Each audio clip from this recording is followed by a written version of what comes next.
자, 이제 주택정책하고 부동산 조세가 있습니다. 일단 주택정책에서는 임대료 규제, 분양가 규제가 중요하죠. 임대료 규제는 거의 해마다 나옵니다.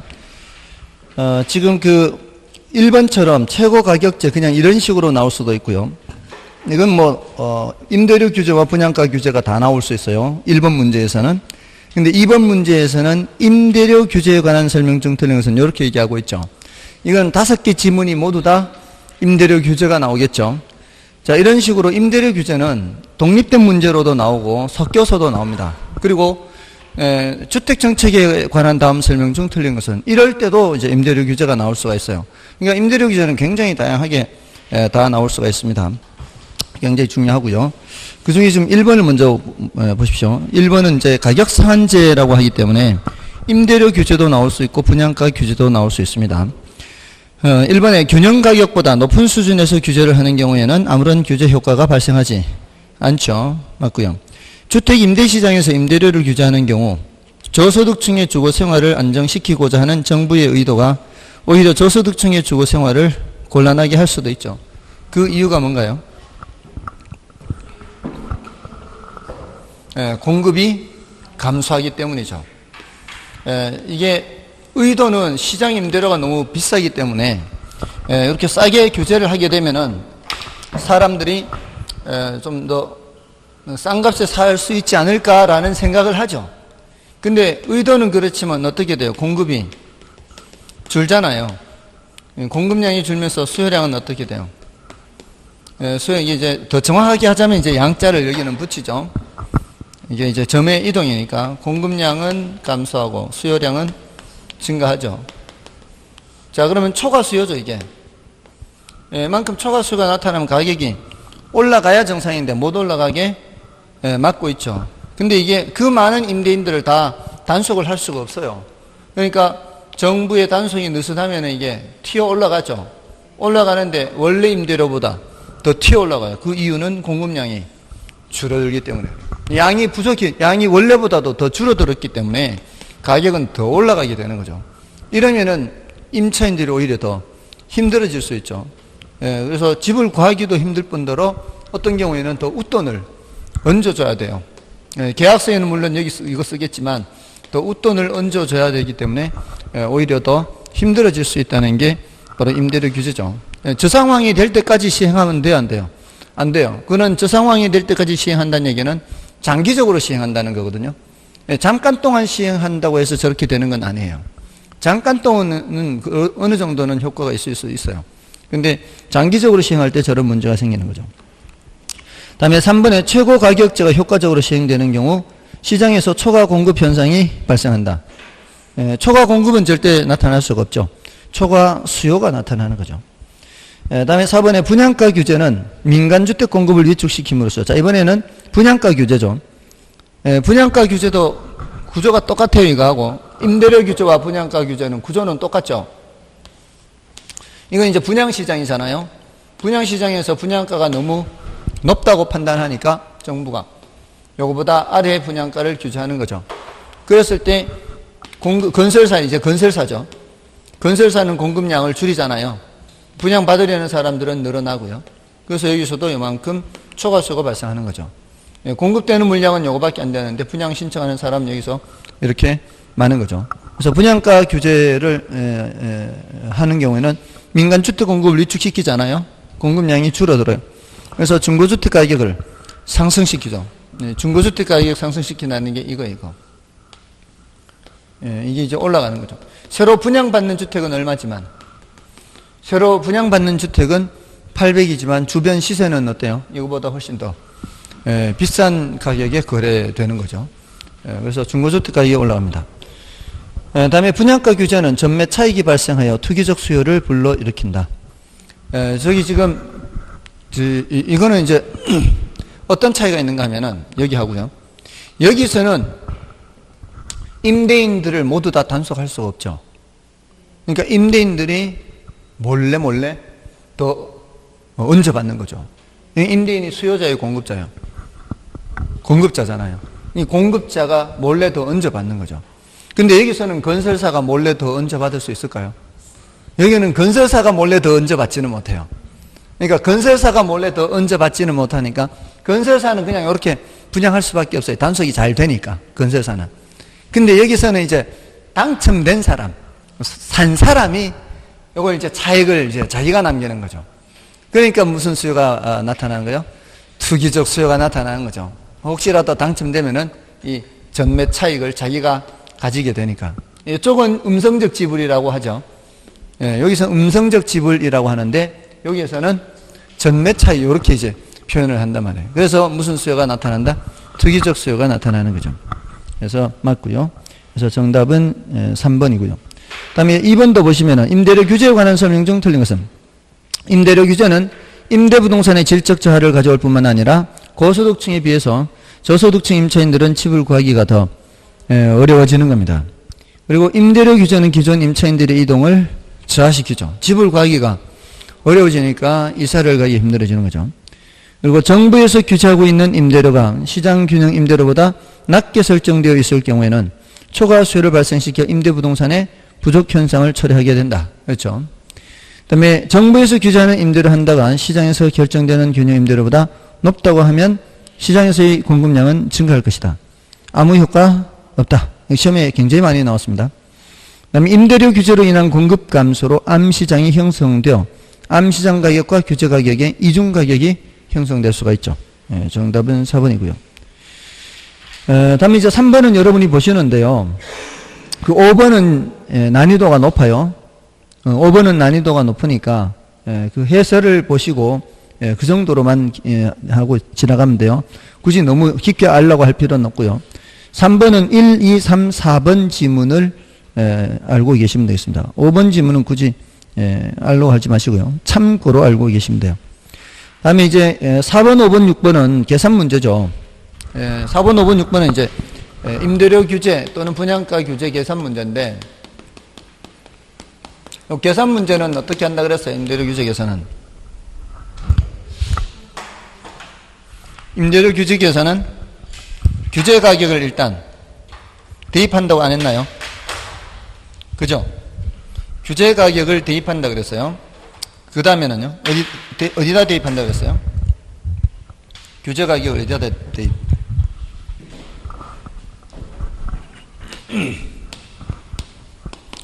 규제 가격을 대입하는 거예요. 수요 함수에도 대입하고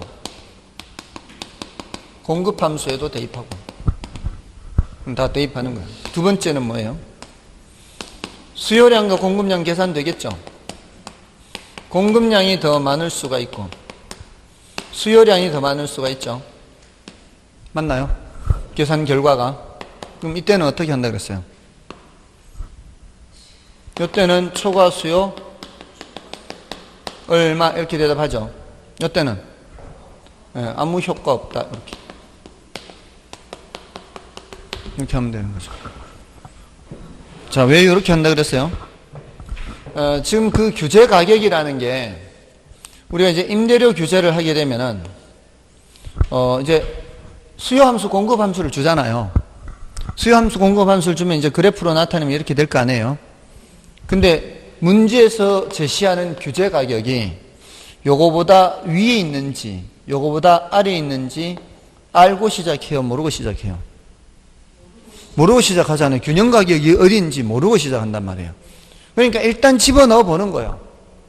일단 집어넣어 봐서 나온 숫자가 공급량보다 수요량이 많이 계산된다는 것은 공급량보다 수요량이 많이 계산된다는 것은 이 숫자의 위치가 균형 가격보다 아래란 뜻이다 이 말이에요. 뭔 뜻인지 아시겠죠? 수요량이 더 많이 나온다는 것은 이거는 요거보다 아래 정상적으로 규제하고 있는 거예요. 그러니까 초과 수요 얼마 대답을 하면 된단 말이에요. 근데 집어넣었는데 수요량보다 공급량이 더 많이 계산된다는 뜻은 이 위치가 균형 가격보다 높은 위치다 이 뜻이란 말이에요. 그러니까 그때는 아무 효과가 없다라고 대답을 하는 거다 이 말이죠. 아시겠죠? 자, 다 똑같은 유형이니까 6번을 풀어보겠습니다. 6번. 5번. 네, 5번을 풀어볼게요. 나머지는 여러분이 연습하시면 되겠죠. 자, 5번은 임대 아파트 수요함수가 QD는 1100-2P, QD는 1100-2P, QS는 300 플러스 4P죠. 300 플러스 4P. 자, 여기서 규제 가격이 얼마예요? 150인가요? 150을 집어넣는 거죠. 여기 집어넣으면 2 곱하기 150, 300이죠. 빼면은 QD는 800인가요? 1100에서 300을 빼면은 여기 QS는 150 곱하면 4, 600이죠. 600, 300 더하면 900이죠. 공급량이 초과 공급 이렇게 계산되잖아요. 이러면은 이 위치가 어디란 얘기요? 저 위란 얘기죠. 저 위니까 아무 효과 없다. 이렇게 되는 거죠. 됐나요? 그렇게 계산하면 돼요. 됐죠? 이거 설마 이거 계산 안 되는 거 아니겠죠? 이거 할만한 거예요? 패스하는 거예요? 할만한 거죠. 이거 좀 나왔으면 좋겠어, 원래. 왜냐하면 이게 10년 넘었거든요. 10년 넘은 것들은 이제 약간씩 출제 가능성이 더 높아져요. 저기 원리금균등, 원금균등 계산이 있잖아요. 그것도 2005년, 2006년도에 출제됐었거든요.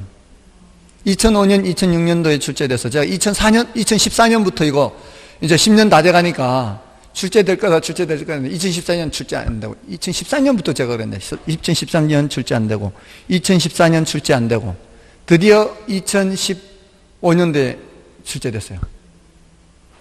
2016년인가? 연속 3년 출제됐어요. 그때부터.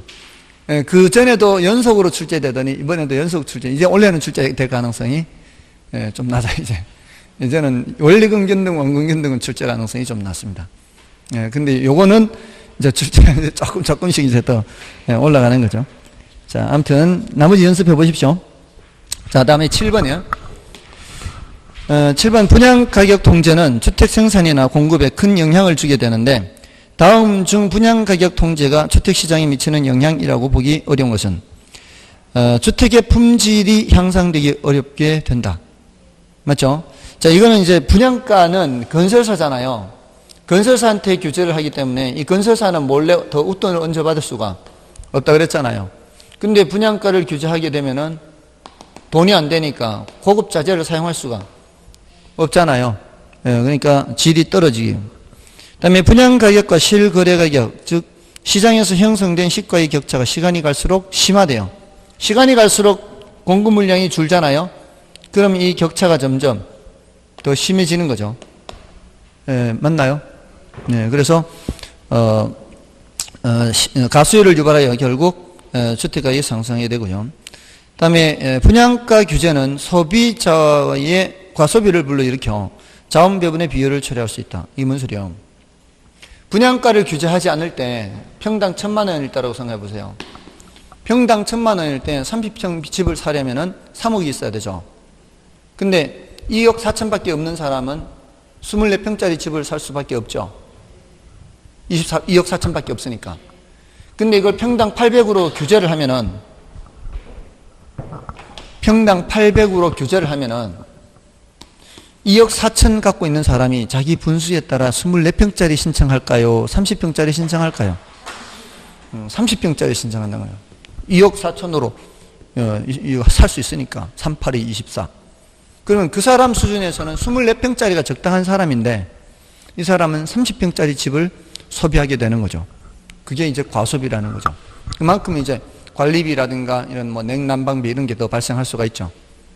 그렇지 않겠어요? 그것뿐만이 아니라 가면 보니까 집에 들어가는 것도 더 비싸. 가구도 더 넣어야 되지. 무슨 뭐 소파나 뭐 이런 거 뭐 TV도 더 이제 규모가 커야지. 보니까 그렇지 않나요? 대체로 그 규모가 크면 거기에만큼 돈이 더 발생할 수밖에 없어요. 네. 근데 저희 집에는 TV는 없으니까 우리 집은 TV가 없어요. 있긴 있는데 요만한 거 있어요. 요만한 거 저기 저 구석방에. 그러니까 TV 어떻게 켜는 줄도 몰라요 저는. 계속 TV 잘 안 봐요. 요새는 저기 있으니까 저거 스마트폰이 있으니까 이걸로 다 해결이 되잖아요. 굳이 TV 안 봐도 되잖아. 근데 저는 TV를 켤 줄 몰라가지고 장모님이 오셨는데 어떻게 켜는 줄 못 가르쳐 드렸어요. 근데 오전 내도록 심심해가지고 TV를 못 보시니까. 그러다가 처전에 애가 와가지고 알려드렸대, 그게. 아무튼 TV 켤 줄 몰라요, 저는. 근데, 아니, 옛날엔 켤 줄 알았겠죠, 당연히. 근데 워낙 오랫동안 안 보다 보니까, TV를 안 보다 보니까, 이거 이제 버튼 아무리 눌러도 요새는 TV 켜는 게 어렵잖아요. 옛날엔 전원만 넣으면 이게 딱 나오고, 채널만 하면 되는데, 요새는 셋톱박스가 있어가지고, 이걸, 이 절차가 복잡해, 이게. 그리고 이게 공중파 방송에 나오는 거 하고, 이미 녹화됐던 거 이렇게 나오는 것도 있고, 막, 복잡하니까 이게 안 되더라고. 근데 애들은 잘 알더라고, 그거를. 아무튼, 그렇습니다. 과소비. 분양가 규제하면 과소비로 옵니다. 그 다음에 분양가격 상한제는 효율성 측면에서는 바람직하다고 볼 수 있으나 형평성 측면에서는 소득과 재산 분배 구조를 더욱 왜곡시키는 결과를 가져올 수 있다. 효율성 측면에서 바람직하다고 할 수 있을까요? 규제를 안 하면은 어떻게 생산할 거예요? 규제를 안 하면 여기에 할 거 아니에요. 규제를 하니까 생산량이 줄잖아요. 규제를 하면은 생산량이 줄어들면은 사람들의 의사결정이 바뀌잖아요. 사람들의 의사결정이 바뀐다는 게 바로 뭐라 그랬어요? 아까 자원배분 왜곡이라고 그랬잖아요. 이게 규제를 안 했으면은 여기에서 생산 소비가 될 거 아니에요. 요 수량의 생산 소비가 되는데 규제가 되니까 생산량이 줄잖아요. 이게 뭐예요? 자원배분 왜곡이라고. 사람들의 의사결정이 바뀌게 만들어버렸다고요. 이런 것들은 다 뭐라고 보면 돼요? 자원배분 왜곡이에요. 정부가 개입해서. 그건 뭐예요? 효율성 상실. 효율적이라고 할 수 없다 이 말이에요. 효율성이나 형평성 측면에서 모두 다 문제가 있을 수 있어요. 그래서 4번 틀렸고요. 어렵죠? 이런 얘기 나오면, 효율성 얘기가 나오면은 의사결정이 바뀌는지 안 바뀌는지 보라고요. 완전 비탄력적이면 어때요? 완전 비탄력적이면 효율성 측면에서는 문제가 없는 거죠. 여전히 그 생산량을 생산하니까. 형평성 측면에는 혹시나 문제 있을지 몰라도 최소한 효율성 측면에서는 문제가 없다는 거예요. 완전 비탄력적이면. 됐나요? 다음에 분양가 규제는 시장의 자율적인 조절 기능을 저해하죠. 이게 직접 개입이에요, 간접 개입이에요? 직접 개입. 직접 개입이기 때문에 그만큼 자율성을 저해한다 이렇게 보시면 돼요. 다음에 8번도 볼까요? 8번 분양가 규제. 분양가격을 시장가격 이하로 규제하는 분양가 상한제에 대한 설명 중 틀린 것은 1번 수요의 가격 탄력성이 비탄력적일수록 가팔라요 완만해요. 가파를수록 초과 수요량이 더 작아진다. 맞나요? 가파를수록 이게 좁아지잖아요. 그러면 초과 수요량이 작아지고 이렇게 되잖아요. 이렇게 되니까 초과 수요량이 여기에서 이렇게 준다고요. 보이시죠? 요거는 그 밑에 2번 지문도 마찬가지예요. 2번 지문은 뭐라고 돼 있어요? 공급이 비탄력적, 공급이 가파를 이렇게 되잖아요. 이러면은 또 이렇게 줄잖아요. 여기에서 이렇게. 그러니까 공급이 비탄력적일수록이든 수요가 비탄력적일수록이든 초과 수요는 폭이 작아지는 거죠. 맞죠? 더 탄력적일수록은 초과 수요가 더 커지겠죠. 이렇게 벌어지니까. 수요가 더 탄력적일수록이든 공급이 더 탄력적일수록이든 이게 초과 수요는 더 커지게 되는 거죠. 됐죠? 그래서 2번까지 다 맞고요. 그 다음에 분양가 상한제와 채권 입찰제를 병행하면 투기적 수요는 감소하나 분양가 규제의 의미가 줄어든다. 뭔 소리인지 모르겠다. 패스.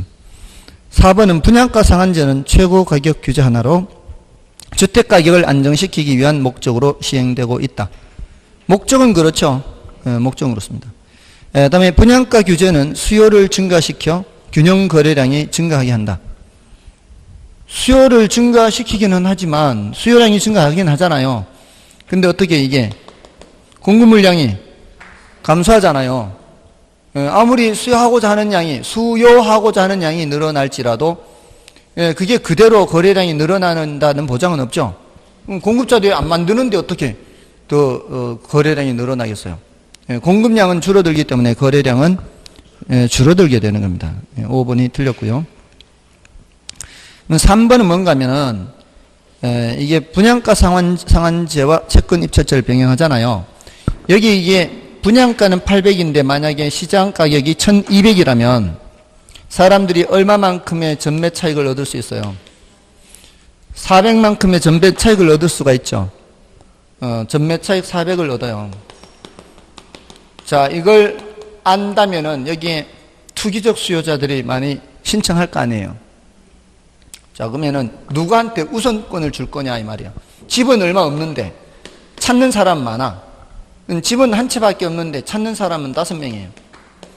이 사람들한테 누구한테 이걸 줄 거냐 이 말이에요. 이 한 채를. 이럴 때 채권을 많이 써내는 사람한테 주자는 거죠. 채권을 많이 사는 사람한테. 우리 왜 주택 살 때 채권 사잖아요. 그건 법적으로 정해진 곳 채권 매입액이 있잖아요. 근데 요거는 많이 사는 사람한테 주자는 거예요. 많이 채권을. 여러분들 채권을 사면은 그 자리에서 환매를 하잖아요. 환매를 하면은 앉은 자리에서 손해보는 거 맞죠? 보통 집 3억짜리 정도 사면은 채권 얼마 정도 사면 되죠? 보통 집을 사면 등기 처리는 이거 법무사한테 대행하잖아요. 얼마 정도 주죠, 보통? 대행 수수료 포함해서 한 200 주나요? 다 해가지고 법무사한테 다 포함해서 한 200이라고 치고요. 그럼 50만 원은 뭐 이것저것 수수료라고 치고, 그럼 150만 원이 채권 매입에 따른 이게 이제 손실액이라고 보면, 예를 들어 1000만 원어치 채권을 사잖아요. 채권을 1000만 원 매입하면은 그 자리에서 팔면 850만 원 돌려받는 거예요. 850만 원에 환매를 하는 거예요, 환매. 그럼 앉은 자리에서 얼마 손해보는 거예요? 150만 원 손해보는 거죠. 이럴 때 돈을 1000만 원 들고 가는 게 아니죠. 1000만 원 들고 가면은 환매하면은 850 다시 돌려받아가지고 오잖아요. 그러는 것보다는 차라리 어차피 환매할 거라면 얼마만 들고 가요? 150만 원만 들고 가서 샀다고 치고 팔았다고 치고 서류상으로만 샀다 팔았다가 되는 거예요. 그러면은 굳이 많은 돈 안 들고 가도 되잖아요. 맞나요? 근데 만약에 2천만 원어치 매입한다면 얼마 들고 가야 돼요? 300만 원의 비용이 발생하죠. 그래도 당첨만 된다면 그래도 남잖아요. 뭔지 이제 아시겠죠? 자, 그러니까 이 채권 입찰제를 병행을 하게 되면은 그 전매 차익 모두를 당첨받는 사람이 다 가져갈 수는 없어요. 비용이 발생하기 때문에. 그 전매 차익의 일부가 어디로 들어가요? 요만큼이. 어디로 들어가요? 요 금액이, 비용 300이 어디로 다시 돌아가요? 누구한테 가요? 기금으로 들어요, 기금. 여기가 바로 국민주택기금으로 들어가요. 국민주택기금에 가장 많은 돈이 바로 이거예요. 채권 환매한 요 돈이에요. 제일 비중이 큰 게. 그리고 여기에 뭐가 들어가는지 아십니까? 여기에 들어가는 국민주택기금에 포함되는 돈이 요거 말고 또 뭐가 있을까요? 복권, 복권 수익금 일부가 또 들어가죠. 또 뭐가 들어갈까요?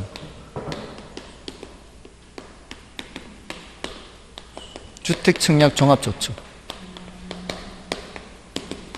이런 게 여기 다 들어가요. 이런 게 들어가서 이 돈으로 전세자금 대출 해주고, 공공임대주택 건설해서 공급하고, 매입 임대주택 사업하고, 이런 이제 각종 사업을 하는 기금이 되는 겁니다, 이게. 그러니까 전매 차익의 일부가 국가로 환수가 되는 거죠. 됐나요? 그러면 이렇게 되면은 그런 이제 이 시세 차익이 줄어들기 때문에 투기적 수요는 줄어들겠죠. 뭐 해봐야 별로 남는 거 없으니까. 근데 어떤 문제가 생기는가 하면은 이러면은 분양가가 올라가는 거와 똑같지 않나요? 분양가가 올라가게 되면은 굳이 분양가를 규제하는 의미가 없잖아요. 그러니까 이제 여러 가지 이렇게 어떤 문제가 있어서 어떤 대책을 세우다 보면은 그 대책에 따른 문제가 생기고 그 문제를 해결하고 하다 보면은 그 또 이게 별로 의미 없는 짓을 하는 거고 이런 여러 가지 악순환이 반복될 수 있다는 거죠. 자, 그런 내용이고요. 다음에 9번은 이제 여러분이 봐주시고 10번을 보겠습니다. 10번. 분양가 규제 및 자율화와 관련된 다음 설명 중 틀린 것은 분양가를 규제하면 건설업자의 수익성을 악화시켜 건설 산업의 생산성이 악화될 수 있다. 그렇죠. 돈이 안 되니까. 그다음에 분양가를 규제하면 공급자는 공급을 감소시키고 수요자는 수요를 증가시켜 초과 수요가 발생한다. 맞죠? 그다음에 분양가 규제에 따른 초과 수요의 발생은 저소득층의 주택난이 심화되는 것을 의미하며 전매차익을 노린 투기적 수요의 개입에 의해 소득의 불균형을 심화시키기도 한다. 맞죠? 다음에 분양가를 규제함으로써 발생하는 저소득층의 주택난, 전매차익을 노린 투기적 수요는 분양가를 자율화함으로써 모두 해소할 수 있다. 분양가를 자율화함으로써 모두 해소할 수 있는 것은 아니에요. 특히 분양가가 올라가게 되면은 저소득층의 주택난이 여전히 이제 문제가 생길 수 있죠. 집을 이제 살 수가 없죠, 이제. 분양가가 올라가 버리면 이제 자율화해서 분양가가 올라가 버리면은 집을 아예 못 사는 거죠. 그다음에 대신 분양가 자율화는 생산되는 주택의 질이 개선되는 효과를 가져올 수 있죠. 건설사 입장에서는 이제 돈이 되니까 이 분양 질은 개선됩니다. 4번이 정답이고요.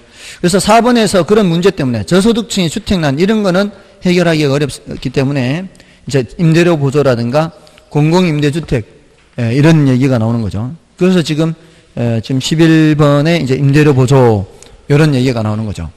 그래서 임대료 보조하면 뭐 생각하라 그랬어요?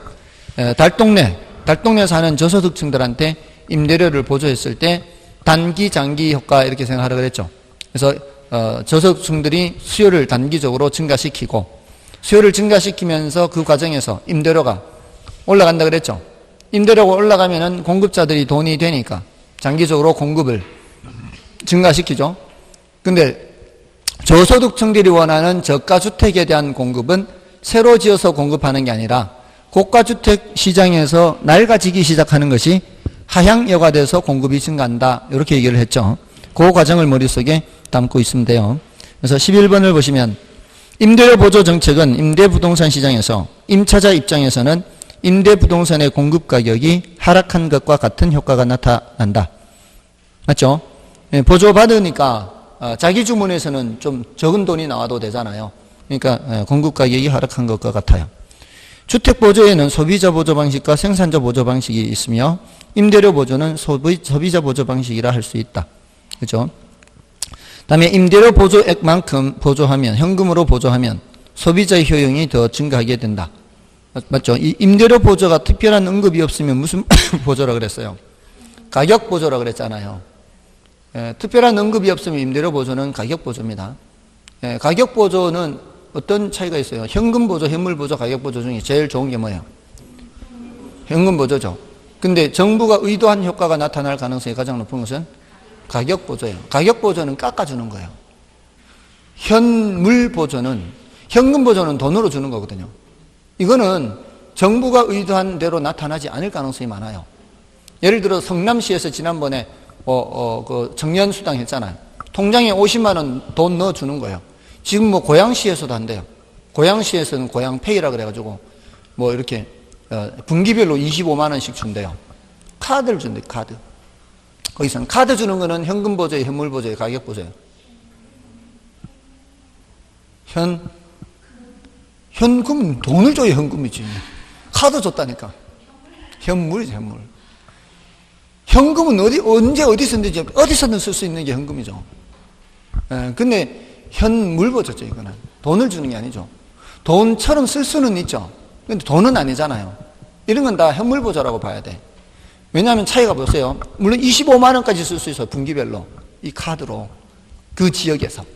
25만 원 쓸 수 있는데 현금은 그야말로 현금이잖아요. 근데 현물보조의 특징은 현금화를 할 수는 있어요. 근데 현금만큼 현금화를 못해. 현금화 한다니까요. 현물보조는. 저기 성남에서 이렇게 상품권 주잖아요. 성남시에서만 쓸 수 있어요. 50만 원. 근데 내 지금 서울에 애인 만나러 가는데 서울에 쓰고 싶어. 그럼 친구한테 야 47만 원 됐나?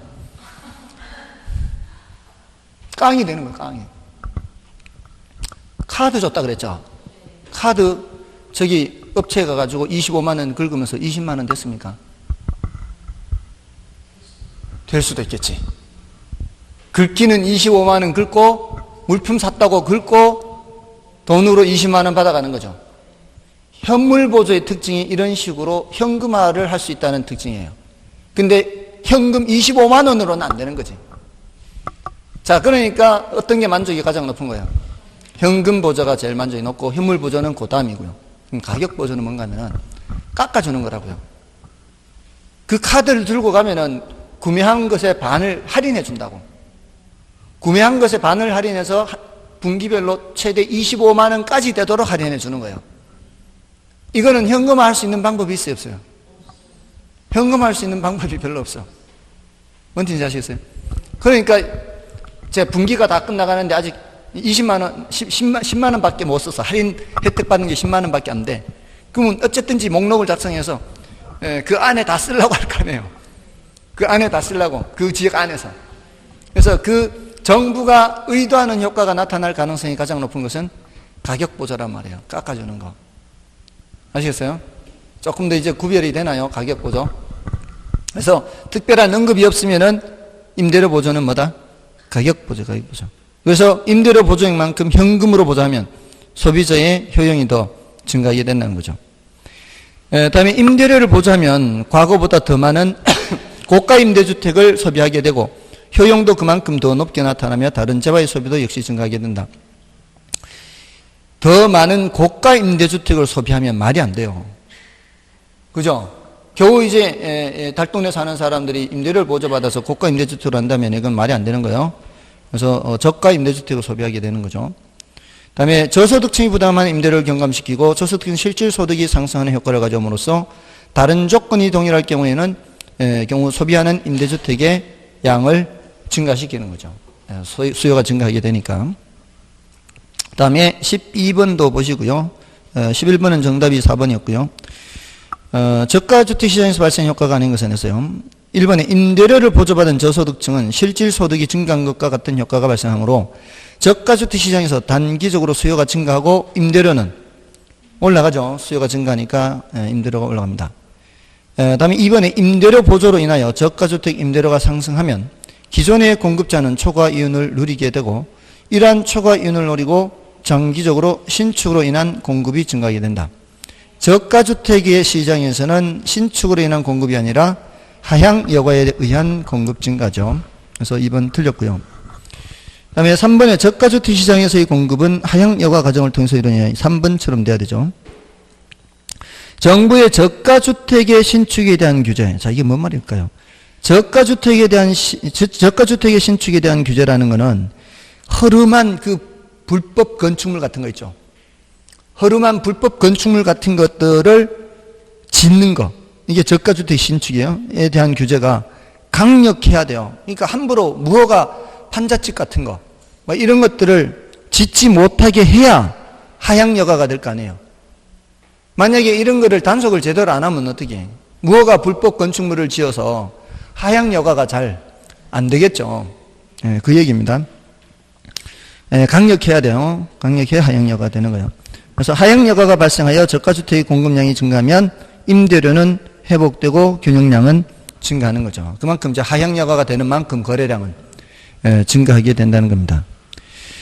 다음에 13번은 여러분이 봐주시고요. 14번을 보십시오. 이제 14번, 15번, 16번, 17번은 여가 현상에 대한 거죠. 자, 여가 현상에 대한, 이건 이제 임대료 보조하고 함께 이제 봐주시면 되는데, 자, 일단 14번을 먼저 보겠습니다. 여가 적용에 관한 다음 설명 중 틀린 것은 1번에 여가 현상이란 주택이 소득의 계층에 따라 상하로 이동하는 현상을 말한다. 맞죠? 상위 계층이 사용하던 주택을 하위 계층이 사용하게 되었을 때 이를 하향여가라 하고요. 그 다음에 주거분리란 주거지역과 상업지역이 서로 분리되는 현상을 말한다. 이거 아니죠. 주거분리란 저소득 주거지역과 고소득 주거지역이 분리되는 현상. 이런 거 틀리면 안 됩니다. 그 다음에 고급주택지역에서는 정의 외부 효과가 투입 비용보다 크기 때문에 사람들은 비용을 투입하여 계속해서 주택을 수리하고요. 그리고 사적시장에서 불량주택의 문제는 시장 실패가 아니라 시장이 효율적으로 자원을 할당하는 기능을 수행하고 있는 거죠.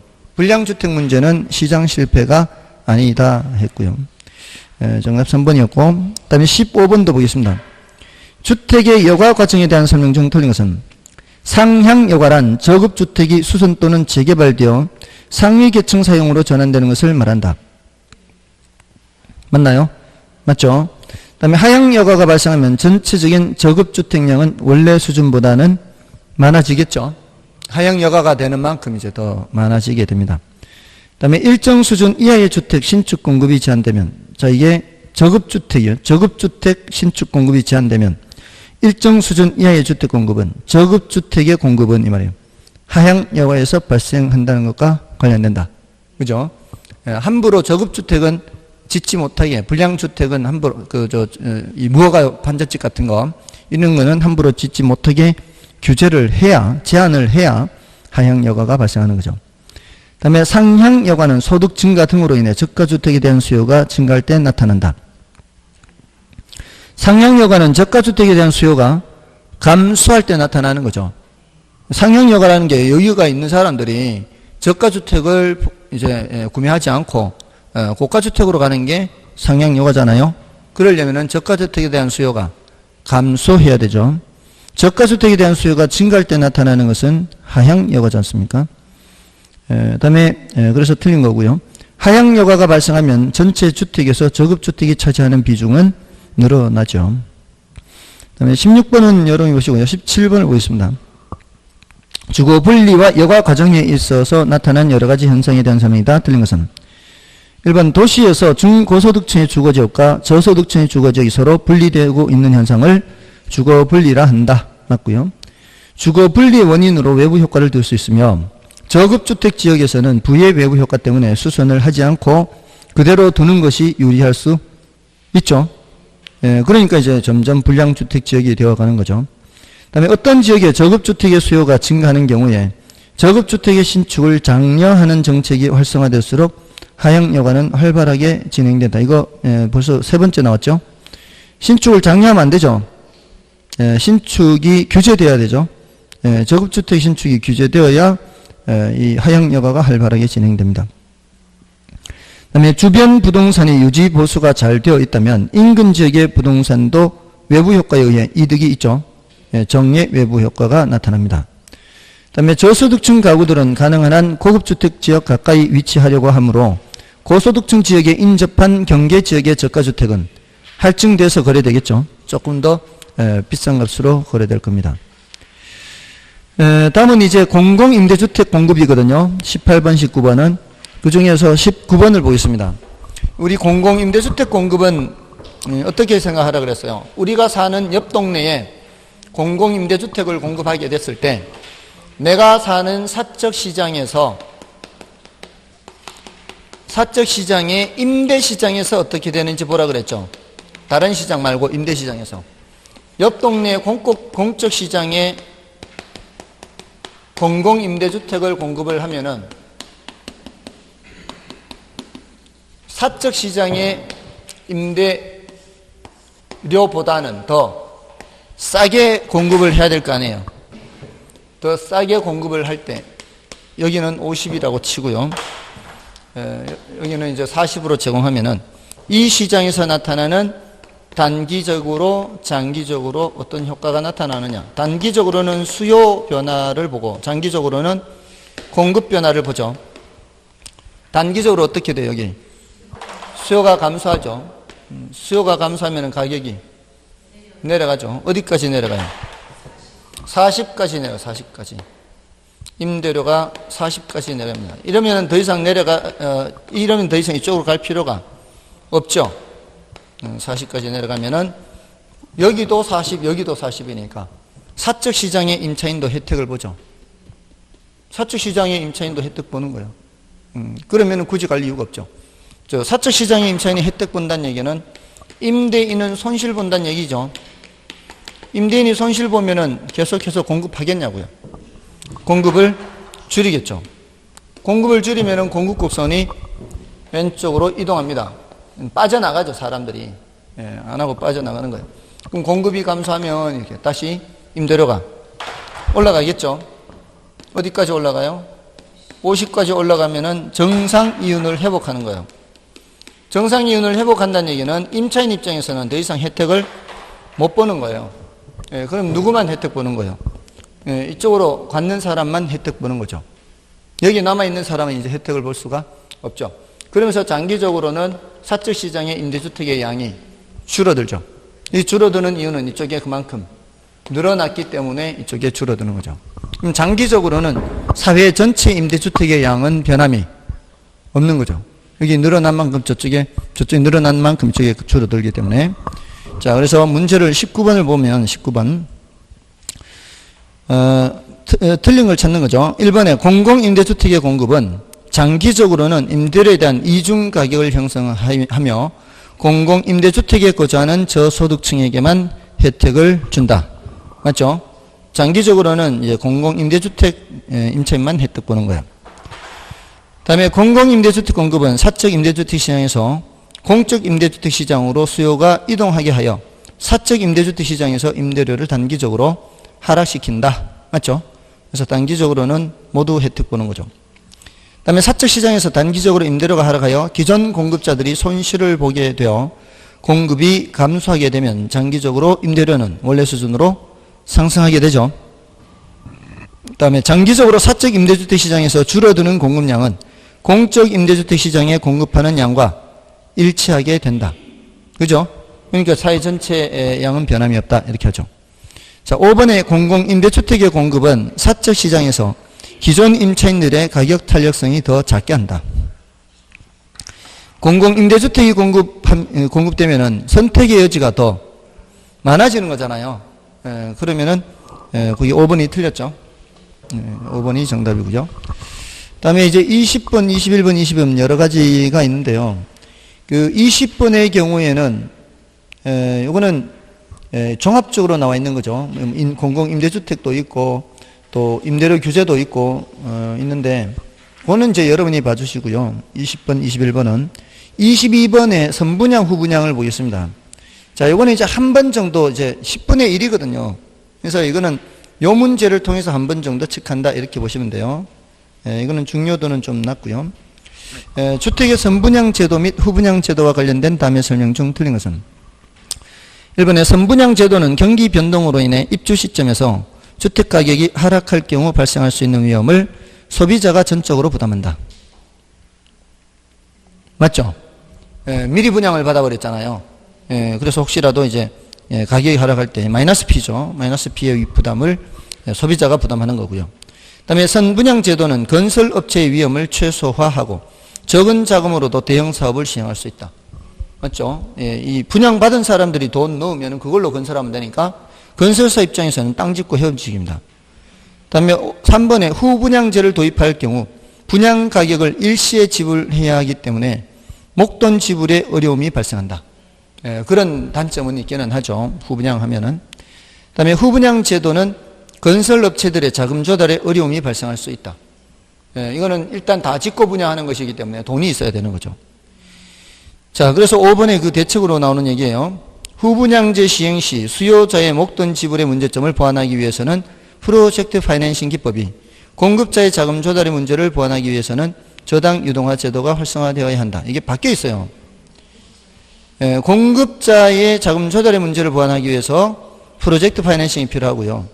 수요자의 목돈 지불의 문제점을 보완하기 위해서는 저당 유동화 제도가 활성화되어야 돼요. 이게 이제 틀린 것이고요. 다음에 이제 넘어가시면은 조세 얘기죠. 자, 일단 23번부터 보고요. 조세.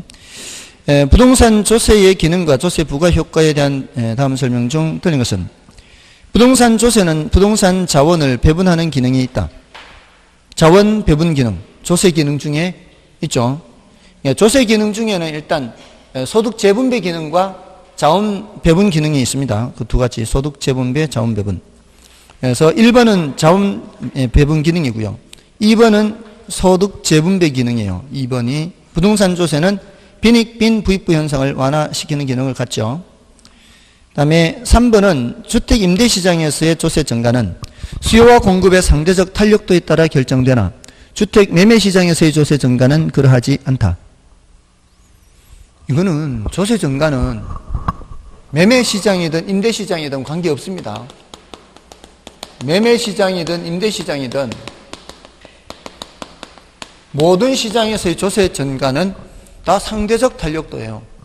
수탄이 공탄보다 더 크면 이거는 누가 덜 부담하는 거예요? 수요자가 덜 부담하는 거죠. 이런 거 얘기할 때 시장의 종류 얘기하던가요? 아니요. 모든 시장이에요. 모든 시장에서는 다 상대적 탄력도예요. 수탄보다 공탄이 더 크면 공급자가 덜 부담하죠. 똑같으면은 반반 다 이런 거예요. 그럼 어느 한쪽이 완전 탄력적이면 안 부담이라 그랬죠. 완전 탄력적이 하나도 부담하지 않아요. 완전 비탄력적이면 다 부담 이렇게 했죠. 이 모든 시장이 다 이래요. 모든 시장이 다 이렇습니다. 그래서 3번 틀렸고요. 그 다음에 4번에 저가주택에 대한 재산세가 낮은 것은 조세 전가로 인해 저소득층의 주거 안정을 해칠 우려가 있기 때문이기도 하다. 저가주택은 재산세가 싸요, 비싸요? 싸요. 그거는 저가주택은 대체로 저소득층들한테 세를 놓잖아요. 세를 놓으면은 그게 재산세가 증가될 우려가 있거든요. 그러니까 이 저소득층들이 사용하는 그런 주택에 대해서는 재산세가 싸죠. 근데 지금 현재 재산세가 싼 게 9억까지가 싼가요? 9억까지가? 제가 봤을 때는 한 6억까지만 해도 될 것 같은데. 왜냐면은 6억 넘어서면은 좀 그래도 돈 좀 있는 거 아닌가요? 예? 6억이에요? 종부세 6억인가? 아, 그러면은, 뭐가요? 아, 고가주택이고, 그러면은 세율이 올라가죠. 종부세가 6억인가요? 근데 그게 과세 표준이 시가로 하는 게 아니라, 이 공시가격으로 하잖아요. 우리 부동산 가격 공시제도. 그 부동산 가격 공시제도에서 공시가격이 시장가치예요? 적정가격이에요? 그러니까 시장가치가 아니란 말이에요. 적정가격이란 말이에요. 그러니까 시장가치가 아니기 때문에 그게 그렇게 세지가 않아요. 제가 봤을 때는 조금 더 세율을 높여도 될 것 같은데 이러면 이제 6억 이상 되시는 분들한테 막 요거도 먹겠는데 근데 좀 비싼 집에 세 들어 사는 사람의 경우에는 재산세가 전가가 되더라도 이제 여력이 되잖아요. 여력이. 비싼 집에 임차인은 돈이 좀 있는 사람이 비싼 집에 임차인일 거 아니에요. 그런 경우에는 임차인한테 전가가 되더라도 여력이 될 텐데 뭐 2, 3억 이런 주택, 1, 2억 이런 주택은 이제 소득 수준이 낮은 사람들이니까 그런 경우에는 재산세를 많이 부과하면은 전가가 돼버리면은 임차인들이 더 힘들어지니까 그러니까 그런 주택은 이제 재산세가 싸다는 거죠. 그러니까 저가 주택에 대해서는 재산세가 낮은 것은 조세 증가로 인해서 저소득층의 주거 안정을 해칠 우려가 있기 때문이기도 하다. 이렇게 얘기가 나오는 거예요. 다음에 저가주택과 고가주택에 대하여 일정한 비율로 조세를 부과하는 것은 역진세적인 효과가 나타날 수가 있습니다. 이거는 좀 난이도는 높고 중요도는 낮으니까 그냥 그대로만 기억해 두세요. 이 저가주택, 고가주택에 대해 일정한 비율로 조세를 부과한다. 이러면은 뭐가 나타날 수 있다. 역진세적인 효과가 나타날 수 있다라는 겁니다. 다음에 25번만 좀 하고 좀 쉴까요? 부동산 보유세의 경제적 효과에 대한 설명이다. 옳은 것은 자, 요거 이제 알고 계셔야 된다고요. 수요가 비탄력적일수록 토지에 대한 보유세는 자원 배분 왜곡이 크다, 적다. 비탄력적일수록 자원 배분 왜곡이 적다. 그다음에 공급이 비탄력적일수록 또 마찬가지죠. 이게 토지에 대한 보유세는 자원 배분 왜곡이 적다.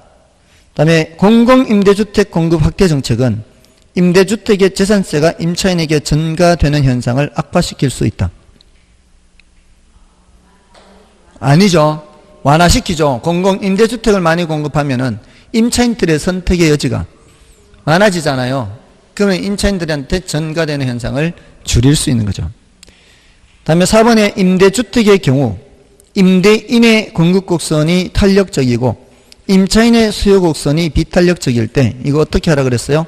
공 동그라미, 탄력적 탄 동그라미, 수 동그라미, 비탄 동그라미 이렇게 하라 그랬죠.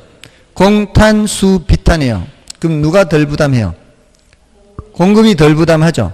그럼 그걸 알고 들어가는 거예요. 공급이 덜 부담한다는 거를. 재산세를 중과하더라도 재산세가 임대인으로부터 임차인에게 전가되는 게 많아요, 적어요? 많아져. 많아져야 되죠. 공급자가 덜 부담이니까. 공탄이니까. 공급자가 덜 부담, 이 소리는 수요자한테 많이 전가된다 해야 되는데 전가되는 게 적다 그랬잖아요. 그러니까 틀렸죠. 맞죠? 그 다음에 헨리 조지는 토지에서 나오는 지대 수입을 100% 징수할 경우 토지세 수입만으로 재정을 충당할 수 있다고 주장했다. 맞죠? 이거는 맞는 말이죠. 이거는 이 자원배분 왜곡도 없이 헨리 조지는 수직으로 봤거든요. 토지 공급을. 그러면 자원배분 왜곡도 없이 이 조세를 100% 해서 정부 재정을 충당할 수 있다고 주장했죠.